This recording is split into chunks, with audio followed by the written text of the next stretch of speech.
എനിക്ക് ചിന്താപരമായ കാര്യങ്ങളിൽ താല്പര്യം വന്ന ഒരു കാലഘട്ടത്തിൽ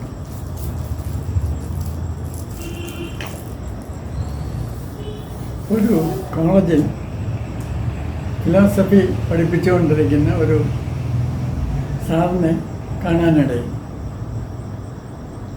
അപ്പം ഞാൻ സാറിനോട് ചില സംശയങ്ങൾ ചോദിച്ചു. അപ്പം അദ്ദേഹം പറഞ്ഞ മറുപടി, എന്തിനാണ് ഇതിനെപ്പറ്റിയൊക്കെ ചിന്തിച്ച് തല പുണ്ണാക്കുന്നത്, ഇതൊക്കെ അങ്ങ് കാണാതെ പഠിച്ചാൽ പോലെ. അപ്പം ഞാൻ ചോദിച്ചു, സാർ അങ്ങനെയാണ്? അപ്പോൾ പറഞ്ഞതെ, ഞാൻ വളരെ കൃത്യമായിട്ട് ഈ സാറന്മാർ പറയുന്ന നോട്ടുകളൊക്കെ കാണാതെ പഠിച്ച് പരീക്ഷ എഴുതിയാണ് ജയിച്ചിട്ടുള്ളത്. അപ്പോൾ എൻ്റെ കുട്ടികളോട് ഞാൻ അത് തന്നെയാണ് പറയുന്നത്. ഈ നല്ല നോട്ട് ഞാൻ തരും, അതൊക്കെ കാണാതെ പഠിച്ച് അതേപോലെ പരീക്ഷയ്ക്ക് എഴുതി വെക്കുക, നിങ്ങൾക്ക് നല്ല മാർക്ക് കിട്ടും. ഇതിനെപ്പറ്റി ഒന്നും കൂടുതലായിട്ട് ചിന്തിച്ചേക്കരുത്.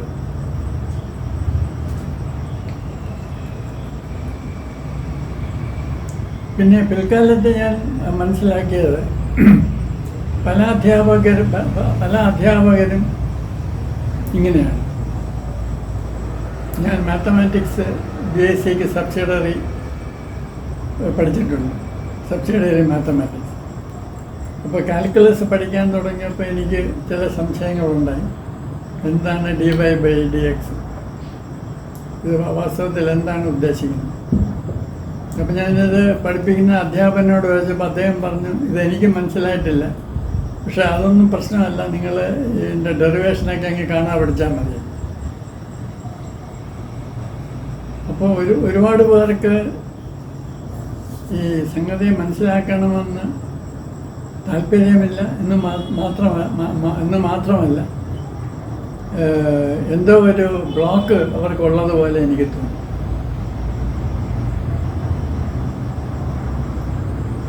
പിന്നെ ഈ സൈക്കോളജി പഠിക്കാൻ തുടങ്ങിയപ്പോഴാണ് എനിക്ക് ഈ പ്രശ്നത്തിൻ്റെ യഥാർത്ഥ സ്വഭാവം മനസ്സിലാക്കാൻ കഴിഞ്ഞു. അതായത് ഈ സൈക്കോളജി ഓഫ് ഡോഗ്മാറ്റിസം എന്നൊന്നുണ്ട്. ഡോഗ്മാറ്റിസം എന്ന് വെച്ചാൽ എന്തെങ്കിലും ഒന്നിലങ്ങ് ഉറച്ച് വിശ്വസിക്കും.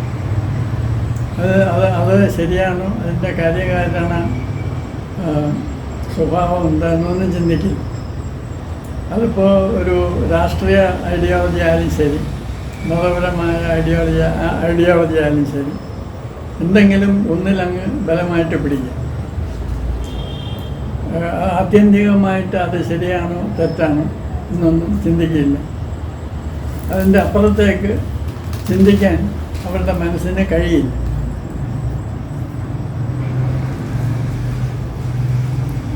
പിന്നെ സൈക്കോളജിയിലെ ആപ്റ്റിറ്റ്യൂഡ് എന്നൊരു സംഗതിയുണ്ട്. അപ്പോൾ ഓരോ വിഷയനും പഠിക്കാനുള്ള ആപ്റ്റിറ്റ്യൂഡ്. ഇപ്പോൾ മാത്തമാറ്റിക്സിനുള്ള ആപ്റ്റിറ്റ്യൂഡ്, സയൻസിനുള്ള ആപ്റ്റിറ്റ്യൂഡ്, ഫിലോസഫിക്കുള്ള ആപ്റ്റിറ്റ്യൂഡ്, സൈക്കോളജിക്കുള്ള ആപ്റ്റിറ്റ്യൂഡ്. ഇപ്പോൾ ഹൈപ്പോകോൺഡ്രിയാസിസ്, അതായത് തനിക്ക് ഇന്ന രോഗമുണ്ട്, കേൾക്കുന്ന രോഗമൊക്കെ തനിക്കുണ്ടെന്ന് സംശയിക്കുന്നതാണ് ഹൈപ്പോകോൺഡ്രിയാസിസ്. ആ സ്വഭാവം ഉള്ള ഒരാൾ മെഡിക്കൽ കോളേജിൽ പോയി ഡോക്ടറാകാൻ പഠിച്ചാൽ അയാൾ ഭയങ്കര കുഴപ്പത്തിലാണ്. കാരണം ഈ രോഗലക്ഷണങ്ങളൊക്കെ കേൾക്കുമ്പോൾ എല്ലാം എനിക്കുണ്ടെന്ന് തോന്നും. അയാളൊരു ആങ്സൈറ്റി പേഷ്യൻ്റായിട്ട് മാറിയെന്ന്. അപ്പോൾ ഈ ഫിലോസഫി പഠിക്കാൻ പോകുന്നവർ, ഈ തത്വശാസ്ത്രം പഠിക്കാൻ പോകുന്നവർ ഓണ്ടോളജിയൊക്കെ പഠിക്കണം. അപ്പോൾ ഈ ഓണ്ടോളജിയൊക്കെ പഠിക്കുമ്പോൾ എന്താണ് വാസ്തവികത എന്നൊക്കെ ചിന്തിക്കുമ്പോൾ അതിനുള്ള ആപ്റ്റിറ്റ്യൂഡ് ഇല്ലെങ്കിൽ അവർക്ക് വട്ടളകി പോകും. അതായത് വളരെയധികം വൈകാരിക സ്ഥിരത ഉള്ളവർക്ക് മാത്രമേ ഈ ഫിലോസഫിക്കൽ കൺസെപ്റ്റ്സ് ശരിയായ രീതിയിൽ ഉൾക്കൊള്ളാൻ പറ്റുള്ളൂ. ഇത് അവരുടെ അടിസ്ഥാനപരമായ ഒരു സുരക്ഷിത ബോധത്തിൻ്റെ ഒരു പ്രശ്നമാണ്. ഈ വളരെ അരക്ഷിത ബോധമുള്ളവർക്ക് ഈ കാണുന്നതൊക്കെ അതുപോലെ ആണെന്ന് ചിന്തിക്കുന്നതാണ് നല്ലത്. ഈ കാണുന്നതൊക്കെ അതുപോലെ ആണോ എന്ന് സംശയിക്കാൻ തുടങ്ങിയാൽ അവർക്ക് വട്ടളകി പോകാൻ സാധ്യത വളരെ കൂടുതലാണ്. അല്ലെങ്കിൽ ഞാൻ നേരത്തെ പറഞ്ഞ ഫിലോസഫി അധ്യാപകനെ പോലെ എല്ലാം കാണാതെ പഠിക്കുക, പക്ഷേ എൻ്റെ ഒന്നും അർത്ഥം മനഃപൂർവ്വം മനസ്സിലാക്കാതിരിക്കുക, അതിനെപ്പറ്റി കടന്ന് ചിന്തിക്കാതിരിക്കുക. ഇതൊരു ഡിഫൻസാണ്. അപ്പം ഞാൻ എൻ്റെ ജീവിതകാലം മുഴുവൻ മനഃശാസ്ത്രം കൈകാര്യം ചെയ്ത ഒരാളാണ്. അപ്പോൾ ഈ ആപ്റ്റിറ്റ്യൂഡ് വളരെ പ്രധാനമാണെന്ന് എനിക്ക് തോന്നിയിട്ടുണ്ട്.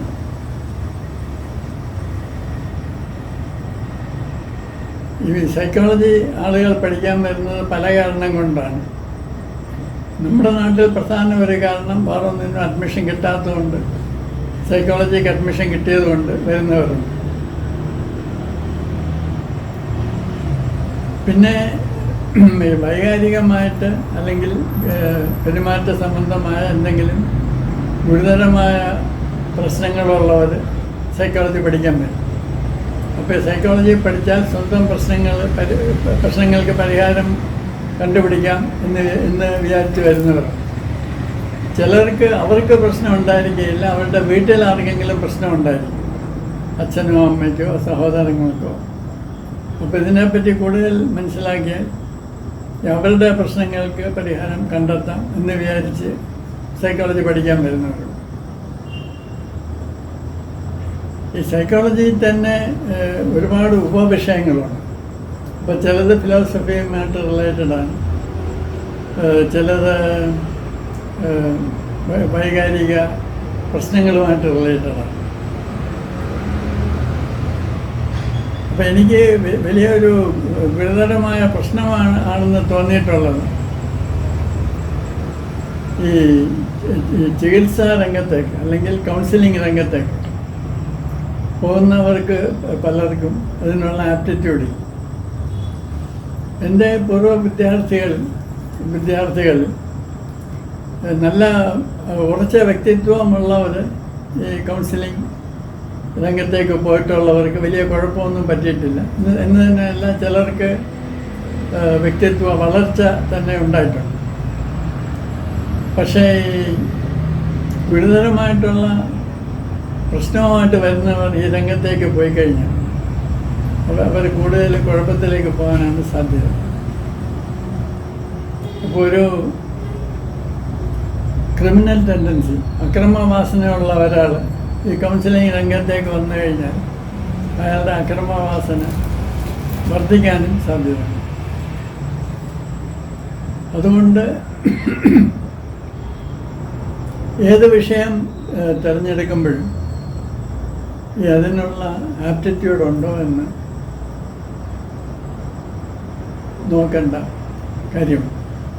ഈ സൈക്കോളജിയിലെ ഒരു പ്രധാന കൺസെപ്റ്റാണ് ഈ കരിയർ ഗൈഡൻസ്.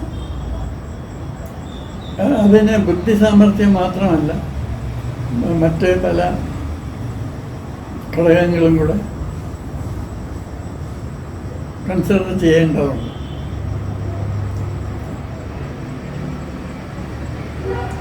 ഈ ഫിലോസഫിയിലും സൈക്കോളജിയിലും വരുന്നവർക്ക് ഒരു വൈകാരിക സ്ഥിരത ഉണ്ടായിരിക്കേണ്ടത് ആവശ്യമാണ്.